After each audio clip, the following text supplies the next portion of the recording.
मुख्यमंत्री हेमंत सोरेन का चाईबासा दौरा, सिरंगेसिया शहीद दिवस समारोह में होंगे शामिल, वीर योद्धाओं को करेंगे नमन।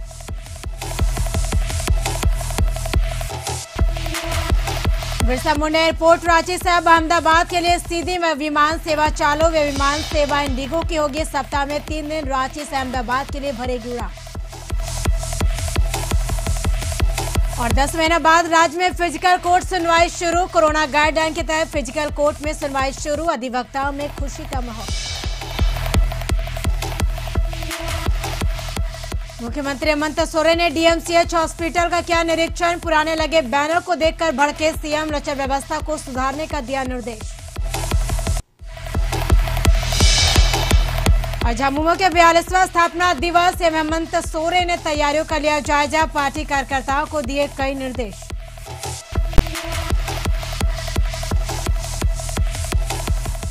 नमस्कार, हमारे झारखंड में आपका स्वागत है। आपके साथ मैं हूं करिश्मा। झारखंड की सभी अदालतों में 10 महीने बाद फिजिकल कोर्ट सुनवाई शुरू हो गई। अधिवक्ताओं की मांग पर हाईकोर्ट ने फिजिकल कोर्ट शुरू कर दी। जिला अदालतों में फिजिकल सुनवाई के लिए हाईकोर्ट ने एसओपी बनाया, जिसका पालन सभी अधिवक्ताओं को करना होगा। जिन जिलों में कोरोना का संक्रमण कम है, वहां फिजिकल कोर्ट की संख्या ज्यादा रखी गई। वहीं जिन जिलों में कोरोना का प्रकोप ज्यादा है, वहां फिजिकल कोर्ट की संख्या कम रखी गई। फिलहाल रांची व्यवहार न्यायालय के 10 कोर्ट में फिजिकल सुनवाई होगी। 10 कोर्ट में इसको लेकर तमाम तरह की तैयारियां पूरी कर ली गई है। अधिवक्ता और वकीलों को हैंड सैनिटाइजर और थर्मल स्क्रीनिंग कर रही कोर्ट परिसर में प्रवेश कराया जा रहा है। फिजिकल कोर्ट की बड़ी लंबी समय से अधिवक्ताओं की मांग हो रही है। कई जगह धरना प्रदर्शन भी हुआ। यहाँ पे हम लोगों ने आंदोलन भी किया और कई बार अपनी बातों को उच्च अधिकारियों तक पहुंचाने की बात की थी, लेकिन हम लोगों को बीच में ऐसा लगने लगा था कि हम लोगों का कोई बात सुनवाई नहीं हो रहा है। लेकिन अचानक कल जो है एक नोटिफिकेशन आने के बाद में हुआ कि आज से फिजिकल कोर्ट की सुनवाई होगी और रांची व्यवहार न्यायालय के द्वारा जो है यहाँ पे एक रोस्टर भी निकाला गया कि कैसे कैसे किस किस मुकदमे को कैसे कैसे सुना जाए। तो झारखंड की सभी अदालतों में 10 महीने बाद फिजिकल कोर्ट सुनवाई शुरू हो गई। तो बताते चले कि अधिवक्ताओं की मांग पर हाईकोर्ट ने फिजिकल कोर्ट शुरू कर दी है। तो जिला अदालतों में फिजिकल सुनवाई के लिए हाईकोर्ट ने एसओपी बनाया, जिसका पालन सभी अधिवक्ताओं को करना होगा। जिन जिलों में कोरोना का संक्रमण कम है, वहां फिजिकल कोर्ट की संख्या ज्यादा रखी गई है। तो अधिक जानकारी के लिए रांची से हमारे सहयोगी संदीप जुड़ चुके हैं लाइव चैट पे। संदीप, जानना चाहेंगे 10 महीने बाद फिजिकल कोर्ट की सुनवाई शुरू कर दी गई है, किस तरह का माहौल देखा जा रहा है अधिवक्ताओं में? जी, 10 महीने के बाद कह सकते हैं फिजिकल कोर्ट की शुरुआत की गई है और राज्य के सभी कोर्टों में यह प्रारंभ हो चुका है। आज से हाई कोर्ट के निर्देश के बाद कह सकते हैं यह स्थिति आज से शुरू हो गई है, क्योंकि यदि पूरे कोर्ट की बात करें तो इसमें भी एक गाइडलाइन जारी किया गया है। उसके अनुसार फिजिकल कोर्ट चालू करना है। यदि जैसे रांची की बात करें, जहां पे जो कोरोना संक्रमण की संख्या अधिक है, वहां पे कम कोर्ट खुलेंगे। यानी रांची कोर्ट की बात करें तो यहाँ पे 40 कोर्ट पहले से काम कर रही है, जिसमें से लगभग 10 से 15 कोर्ट ही फिजिकल रूप से प्रत्येक दिन चलेंगे। यानी जहाँ पे जो संक्रमण की संख्या अधिक है, उसके अनुसार कोर्ट डिसाइड करेगी कि उस कोर्ट में कितने कोर्ट फिजिकल चलेंगे और बाकी वर्चुअल तरीके से ही चलेंगे। तो जैसे रांची की यदि बात करें तो यहाँ पे 40 कोर्ट है, जिसमें 14 से 15 कोर्ट है जो फिजिकल चलेंगे, बाकी वर्चुअल कोर्ट ही चलेंगे। और हर एक दिन इसका चार्ट बनाया जाएगा और कोर्ट ही निर्धारित करेगी कि आज किसके कोर्ट में फिजिकल कोर्ट की सुनवाई होगी। तो ऐसे में कहीं ना कहीं अधिवक्ताओं को राहत जरूर मिली है, क्योंकि इससे पहले भी अधिवक्ताओं की ओर से लगातार या प्रश्न उठाए जा रहे थे कि कई सेक्टर खोल दिए गए हैं अनलॉक में और हमें इससे प्रभावित होना पड़ रहा है, क्योंकि कई अधिवक्ताओं की स्थिति ऐसे अच्छी नहीं है जो इतने 10 महीने के जो कह सकते हैं अंतराल जो रहा, उसमें बंद होने के कारण उनकी स्थिति भी दयनीय हो गई थी और यही वजह थी कि वे लोग भी मांग कर रहे थे। तो आज कहीं ना कहीं उन अधिवक्ताओं के बीच में भी खुशी की लहर है कि जो फिजिकल कोर्ट की शुरुआत की गई है, तो अब उन्हें भी कह सकते हैं कि एक सहारा जरूर मिल रहा है और उनमें भी खुशी देखी जा रही है। जी बिल्कुल संदीप, अगर देखा जाए तो एक तरह से अधिवक्ताओं में खुशी का माहौल है, क्योंकि 10 महीने बाद हाई कोर्ट में अगर बात की जाए तो कोर्ट में फिजिकल सुनवाई शुरू हो गई है। अगर देखा जाए तो कोरोना काल में यह फिजिकल कोर्ट भी सुनवाई शुरू की गई है, लेकिन अगर बात की जाए तो कितने कोर्ट में फिजिकल सुनवाई शुरू हो गई है? जी, आज यदि सिर्फ रांची की बात करें तो रांची व्यवहार न्यायालय है, वहां पे पूरे टोटल 40 कोर्ट हैं, जिसमें से आज 13 कोर्टों में लगभग जो काम फिजिकल वर्क है वह शुरू हो चुका है। और अमूमन हर एक दिन यही स्थिति होगी। 40 में से मात्र 13 से 14 कोर्ट में ही फिजिकल कर सकते हैं लोग पहुंचेंगे, चाहे अधिवक्ता हो या फिर जो मुवक्किल है वे हैं। और जितने उसके अलावे जो कोर्ट हैं, क्योंकि यदि झारखंड रांची की बात करें तो रांची में कोरोना संक्रमण की जो संख्या थी वह काफी अधिक थी। यही वजह है कि 1/3 ही उस इलाके में, मतलब उस जिले में कोर्ट खोले जाएंगे। जैसे यदि अन्य जिलों की यदि बात करें जहां पे संक्रमण की संख्या कम है, तो वहां पे जितने कोर्ट हैं तो अधिक से अधिक कोर्ट वहां पे खोलने का निर्णय हाई कोर्ट ने दिया है। तो अब यह डिसाइड करना है हाई कोर्ट और जो जिला कोर्ट है उनको कि उस इलाके में, यदि उस जिले में कितने संक्रमण की संख्या कितनी है, और उसके हिसाब से ही जो गाइडलाइन जारी किया गया है कोर्ट खोलने का, तो उसी के अनुसार यह कोर्ट खुलेंगे। जी बिल्कुल संदीप, चलिए तमाम बातचीत के लिए बेहद शुक्रिया। तो बढ़ेंगे अगले खबर की ओर। तो आज झारखंड राज्य के मुख्यमंत्री हेमंत सोरेन पश्चिमी सिंहभूम जिला के टोंटो प्रखंड अंतर्गत अवस्थित सेरेंगेसिया ग्राम में आयोजित शहीद दिवस समारोह में ऐतिहासिक सेरेंगेसिया शहीद स्मारक स्थल पर कोल विद्रोह के दौरान अन्यायपूर्ण एवं औपनिवेशिक व्यवस्था के विरुद्ध संघर्ष की बलिवेदी पर अपने प्राणों को न्यौछावर करने वाले वीर शहीदों को श्रद्धा सुमन अर्पित करेंगे।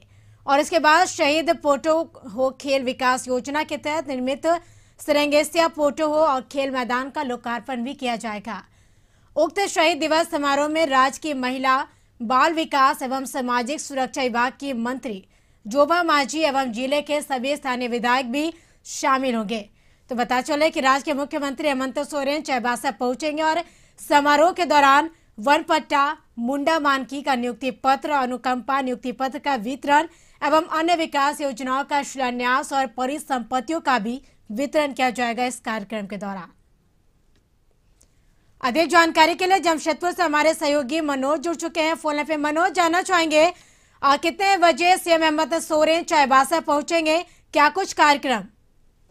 देखिए 3:20 में कार्यक्रम है। पहले तो कार्यक्रम 11:30 में था, उसके बाद 2 बजा और अब 3:20 में मुख्यमंत्री हेमंत सोरेन सीधे पहुंचेंगे कार्यक्रम स्थल। और कार्यक्रम स्थल पहुंचने के बाद सबसे पहले जो शहीद स्मारक है, शहीद स्मारक में पहुंचकर यहाँ श्रद्धा सुमन अर्पित करेंगे।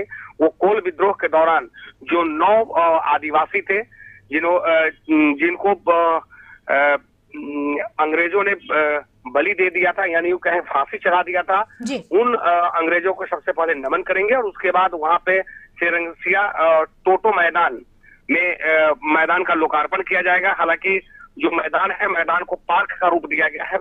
लोकार्पण के बाद सीधे मुख्यमंत्री यहाँ पर परिसंपत्तियों का वितरण करेंगे, साथ साथ जमीन का पट्टा भी दिया जाएगा और विकास कार्यों का जो योजना है, योजना का विधिवत उद्घाटन भी करेंगे। तो कई कार्यक्रम है जिसको लेकर मुख्यमंत्री का इंतजार है। थोड़ा वक्त लगेगा, लेकिन 3:20 पर मुख्यमंत्री चाईबासा पहुंचेंगे हेलीकॉप्टर से और उसके बाद सीधे कार्यक्रम स्थल पहुंचकर कार्यक्रम का विधिवत शुभारंभ करेंगे। जी बिल्कुल मनोज, चलिए तमाम बातचीत के लिए बेहद शुक्रिया। तो मुख्यमंत्री हेमंत सोरेन ने बजट पर कहा कि आत्मनिर्भर भारत की जगह आत्मा बेचो भारत जैसा प्रतीत हो रहा। और बताते चले कि सबसे अधिक मध्यम वर्गीय लोग पर इस बजट की बोझ पड़ेगा। उन्होंने कहा कि कोरोना काल में काफी उद्योग धंधे बंद हो गए, फिर जीडीपी अच्छा है। मुख्यमंत्री ने चुटकी लेते हुए कहा कि केंद्र सरकार रेगिस्तान में पानी का जहाज चलाने का प्रयास कर रही है। दरअसल मुख्यमंत्री आयोजित होने वाले 42वां झामुमो स्थापना दिवस की तैयारियों का जायजा लेने गांधी मैदान पहुंचे और इस दौरान उन्होंने पार्टी कार्यकर्ताओं से बातचीत की और कई निर्देश दिए। सीएम ने कहा कि कोविड-19 के संक्रमण को देखते हुए हर बिंदु पर सावधानी बरतने की जरूरत है और कहा कि इस बार स्थापना दिवस सांकेतिक रूप से मनाया जाएगा।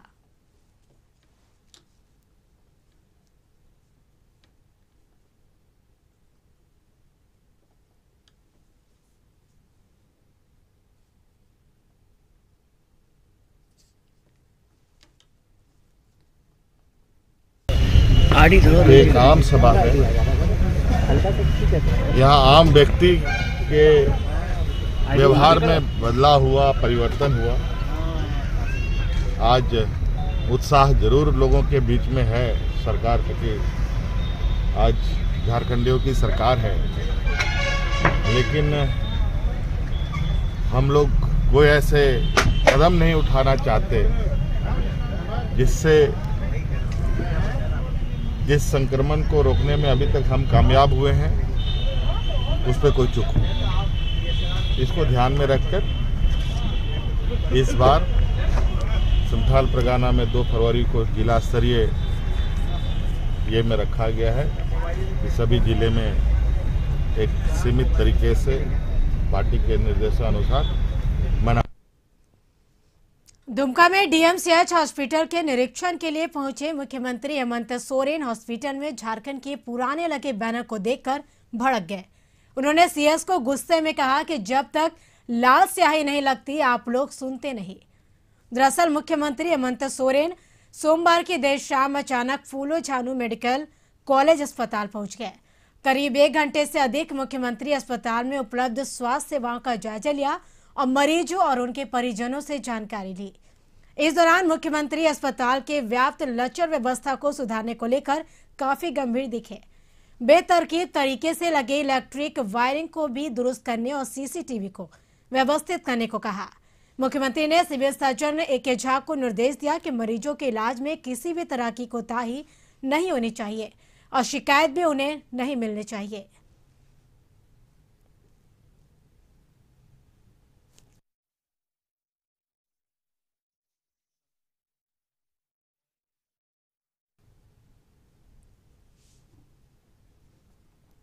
यहां रुकेंगे एक छोटे से ब्रेक के लिए। ब्रेक के बाद जल्द हाजिर होंगे।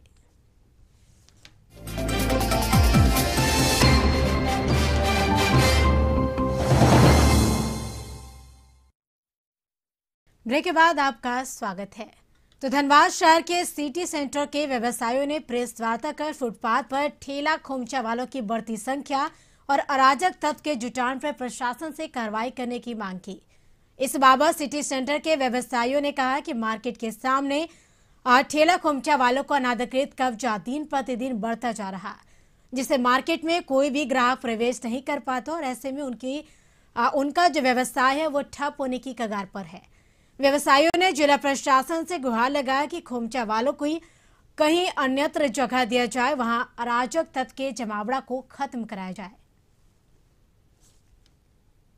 प्रेस वार्ता हुआ है इसलिए कि सिटी सेंटर में करीब 100 के करीब दुकानदार हैं जो अपना पूंजी लगा करके बैंक से लोन लेकर के यहाँ पर व्यवसाय करते हैं। हुआ है क्या, यहाँ पर आज 2 सालों से, एक बार तो ये सब खाली हो गया था, 2 साल से पूरा बिल्डिंग ही ठेला वाले कुलचा वालों ने हाईजैक करके रख दिया है। ये माहौल है कि नहीं एक गाड़ी हमारी पार्किंग की खड़ी हो पा रही है, जो कोई कस्टमर आवे तो आ ही नहीं सकता है। ये माहौल बना दिया है। हम लोगों ने 10 बार 15 बार प्रशासन से, अब जो भी प्रशासन का स्तर हो उसमें जा करके उन लोगों से अनुरोध किया है कि देखिए सर हम लोग काफ़ी परेशान हो गए हैं, लेकिन कोई खास ये हुआ नहीं है। और वो दिन प्रतिदिन, तो पहले तो 1 लाइन में लगता था, अब 3-3 लाइन में वो लग रहा है। तो राज्य में जल जीवन मिशन के तहत जिला स्तरीय कार्यशाला का आयोजन किया गया। मौके पर पेयजल एवं स्वच्छता विभाग के सचिव, रांची डीसी और रांची डीडीसी और कांके विधायक सहित कई अधिकारी मौजूद रहे। तो जल जीवन मिशन के तहत कार्यशाला का आयोजन किया गया। जिला स्तरीय कार्यशाला का आयोजन किया गया जिसमें रांची डीडीसी और डीसी विधायक सहित कई अधिकारी मौजूद रहे।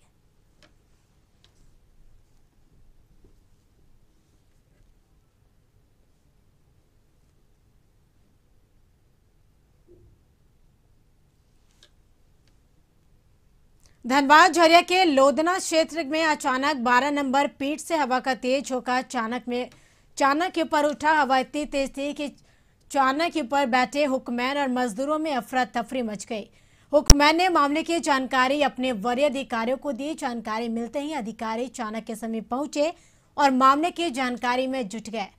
वहीं चानक के अंदर डैम फट गया जिससे खदान पूरी तरह से डूब चुका था। बताते चले कि खदान के अंदर डैम फटने की जानकारी जंगल में आग की तरह पूरे क्षेत्र में फैल गई और आसपास के लोगों का हुजूम अचानक समीप उमड़ पड़ा। वहीं प्रत्येक वर्ष 2 फरवरी को बागडीगी शहीद स्मारक पर बीसीसीएल के वरीय अधिकारी शहीद श्रमिकों के परिजन और बागडीगी के श्रमिक श्रद्धांजलि अर्पित करते हैं और इस तारीख को याद कर सभी की आंखें नम हो जाती है।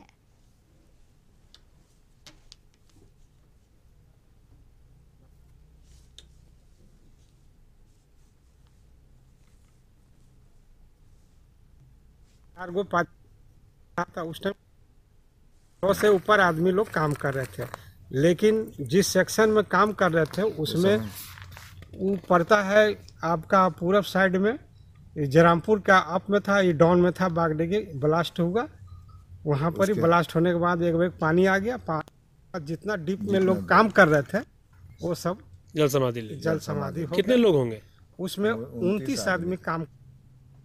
भारत सरकार के द्वारा पेट्रोलियम और प्राकृतिक गैस मंत्रालय के द्वारा पूरे देश में जागरूकता अभियान चलाया जा रहा, जिसको लेकर इंडियन ऑयल के द्वारा बोकारो के कुमार सर्विस पेट्रोल पंप से साइकिल जागरूकता रैली निकाली गई और इंडियन ऑयल के सेल्स मैनेजर सच्चिदानंद रमन ने कहा कि हरित और स्वच्छ ऊर्जा को बढ़ाने और डीजल और पेट्रोल की खपत कम करने पर जोर दिया गया, जिससे हमारे पर्यावरण स्वच्छ रहे। और साथ ही कहा कि हम सभी को ज्यादा से ज्यादा सीएनजी और इलेक्ट्रिक व्हीकल पर ध्यान दें, जिससे पर्यावरण में प्रदूषण कम फैले और हम सभी स्वच्छ वातावरण में रहे।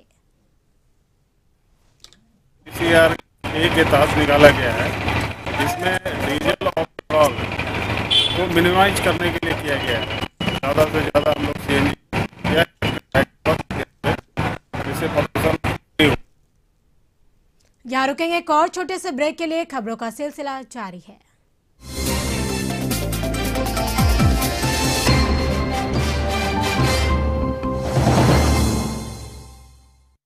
ब्रेक के बाद एक बार फिर से आपका स्वागत है। तो आज से रांची के बिरसा मुंडा एयरपोर्ट से अब अहमदाबाद के लिए सीधी विमान सेवा शुरू हो रही है। अब रांची से अहमदाबाद जाने वाले यात्रियों को ट्रेन पर लंबा सफर नहीं बिताना पड़ेगा और ना ही उन्हें फ्लाइट का मेल पकड़ना पड़ेगा। एयरपोर्ट प्रशासन ने जानकारी देते हुए कहा, 2 फरवरी से इंडिगो कंपनी के फ्लाइट अहमदाबाद से रांची के लिए हफ्ते में 3 दिन उड़ान भरेगी। मंगलवार, बृहस्पतिवार और शनिवार को यात्री रांची से अहमदाबाद के लिए सीधे उड़ान भर सकते हैं। इंडिगो की यह विमान सेवा तीनों दिन यानी रात 8:20 से उड़ान भरेगी, तो वही 7:40 में इस विमान का अहमदाबाद से रांची के लिए आगमन का समय है। अहमदाबाद के लिए विमान सेवा की शुरुआत होने के बाद रांची से अहमदाबाद जाने वाले यात्रियों को राहत होगी, तो वही खासकर व्यापारी वर्ग के लोगों को इसका सीधा लाभ मिलेगा। विलुप्त होती आदिम जनजाति कोरवा को बचाने की कवायद में सरकार और सरकारी महकमा भले ही जुटी हुई हो, लेकिन गढ़वा में उनके धर्म बदलवाने की प्रक्रिया चल रही। इशारे पर तेरे नहीं होंगे हैंडल, हम जलाते आ रहे हैं दिया, नहीं जलाएंगे कैंडल। जी हां, हम इस पंक्ति को दिल में आत्मसात किए हुए अपने घर पास बैठी गढ़वा के खाला गांव निवासी ये कोरवा महिलाएं भले आज धर्म परिवर्तन की मुखालफत कर रही हो, लेकिन धर्म बदलने के लिए उन पर कई तरह के दबाव बनाए जा रहे हैं। जहां एक तरफ उन्हें सब जवाब दिखाते हुए प्रलोभन दिया जा रहा, तो वहीं दूसरी ओर डराया धमकाया भी जा रहा, लेकिन वो अपने धर्म पर अडिग है और वो किसी भी सूरत में डिगना नहीं चाह रही। धर्मांतरण से हुआ है को जांच सुनिश्चित की जाएगी। कहलक हमन में नहीं खा होखत अथी यीशु धर्म तोहन में हमन के केस करे जाती है। और वहू पर कहत बड़न एगो लड़कियों बीमार बा तो कहत बड़न के तोहन के लड़की जियल हो गलो, इतना कहले बड़न। तो गलत हो रहा है, होना नहीं चाहिए। और मैं समझता हूँ इस मंडल में गढ़वा जिले में अब तक का सबसे बड़ा साइबर क्राइम तब देखने को मिला जब साइबर अपराधियों ने एक साथ 10 करोड़ की ठगी की है। यह रुपया जिले के खरौंदी थाना क्षेत्र के डोमनी नदी में बनने वाली बराज को लेकर विशेष भू अर्जन विभाग में रैयतों को मुआवजा देने के लिए आया था, जिसे साइबर अपराधियों ने उड़ा लिया। उधर पलामू सांसद ने घोटाले की बात को स्वीकार करते हुए कहा कि इस योजना का सीबीआई जांच किया जा रहा है।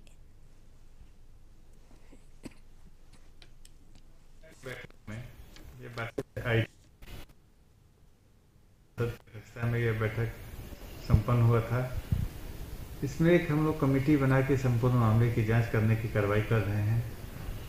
रिपोर्ट आने के बाद हम लोग फिर तदनुसार आगे की कार्रवाई करेंगे। तो क्या मामला था? साइबर का मामला लग रहा है क्या? हाँ, कुछ साइबर से जुड़ा हुआ मामला है। चेक को गैप क्लोन करके तो 1 रुपया नहीं मिलल। हमारे अथी रुपया जात बनी 2 एकड़ 8 कट्ठा जमीन डोमनी बराज में ऐसे तो 3.5 एकड़ बा। तो पहाड़ तरले मैंने डूबी तब कहलन जैसे 2 एकड़ 8 कट्ठा जात बहनी। 2014 का योजना 2021 आ गया तो उसमें पता चला कि जो भूअर्जन का पैसा 10 करोड़ रुपया आया था उसको बैंक फ्रॉड के माध्यम से लोग खा गए। साहिबगंज मुफस्सिल थाना क्षेत्र के मखमलपुर नॉर्थ बथान मांझी टोला में भयानक आग लगे। इस भीषण आगजनी की घटना में 18 से 20 घर जलने की सूचना है, जिसमें लाखों की संपत्ति जलकर राख हो गई। घटना की सूचना मिलने पर मुफस्सिल थाना पुलिस मौके पर पहुंची और आग पर काबू पाने में जुट गई। फिलहाल बताते चले कि ग्रामीणों की मदद से पुलिस और दमकल कर्मियों ने भारी मशक्कत के बाद आग पर काबू पाया और देखते ही देखते कई घर आग की चपेट में भी आ गए।